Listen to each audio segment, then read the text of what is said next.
বিশ্বজুড়ে ফুটবল বিশ্বকাপ এক বিশাল মিলন মেলা ও আবেগের নাম। বিশ্বকাপ মানেই উত্তেজনা আর কোটি মানুষের স্বপ্নের মঞ্চ।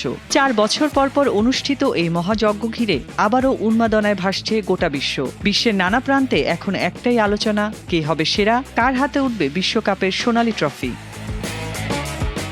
বিশ্বকাপকে কেন্দ্র করে কানাডার টরন্টো ও ভ্যাঙ্কুভার শহরে ব্যাপক উন্মাদনা তৈরি হয়েছে। বিদেশি পর্যটক ও স্থানীয় দর্শকদের পদচারণায় ইতিমধ্যে এই শহর দুটি উৎসবে পরিণত হয়েছে। টরন্টো ও ভ্যাঙ্কুভারে এবারের বিশ্বকাপে মোট 13টি ম্যাচ অনুষ্ঠিত হবে। বিশ্বজুড়ে ফুটবল প্রেমীদের স্বাগত জানাতে দেশটি Canada welcomes the world slogan ব্যবহার করছে।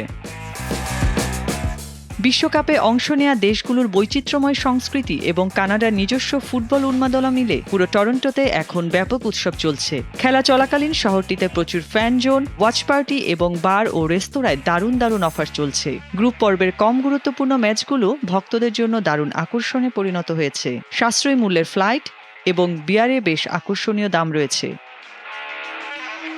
ফিফা বিশ্বকাপ উপলক্ষে মায়ামি বিচেও একটি বিশাল ল্যাটিন উৎসবে পরিণত হয়েছে। টুর্নামেন্টের উদ্বোধনী ম্যাচ ও উদ্বোধনী অনুষ্ঠান সরাসরি সম্প্রচারের জন্য সাউথ বিচের 10টি স্ট্রিট ও ওয়াশান ড্রাইভ সংলগ্ন সৈকতে বিশাল স্ক্রিনের ব্যবস্থা করা হয়েছে। হাজার হাজার ফুটবল প্রেমী সেখানে মেক্সিকো বনাম দক্ষিণ আফ্রিকার ম্যাচ উপভোগ করতে জড়ো হন। ম্যাচ শেষে সৈকতের পুরো এলাকাটি একটি বর্ণিল ল্যাটিন উৎসবে রূপ নেয়।